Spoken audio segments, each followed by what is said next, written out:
What's up guys, you're watching Sid Gaming and today we are going to talk about the NW-31247-7 is a connection timed out. So settings, network, view PlayStation network services, sometimes server is not working. So we check the server is up and working, good maybe. So here we are and look at that.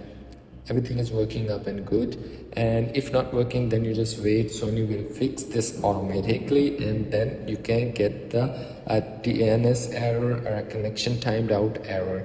So after that you just go and set up an internet connection, again a new setup internet connection, and sign out your PSN account and then sign in again, and you will be back online. You have a local you have a problem with the local network, you just turn it off your Wi-Fi or restart your Wi-Fi and it will be fixed.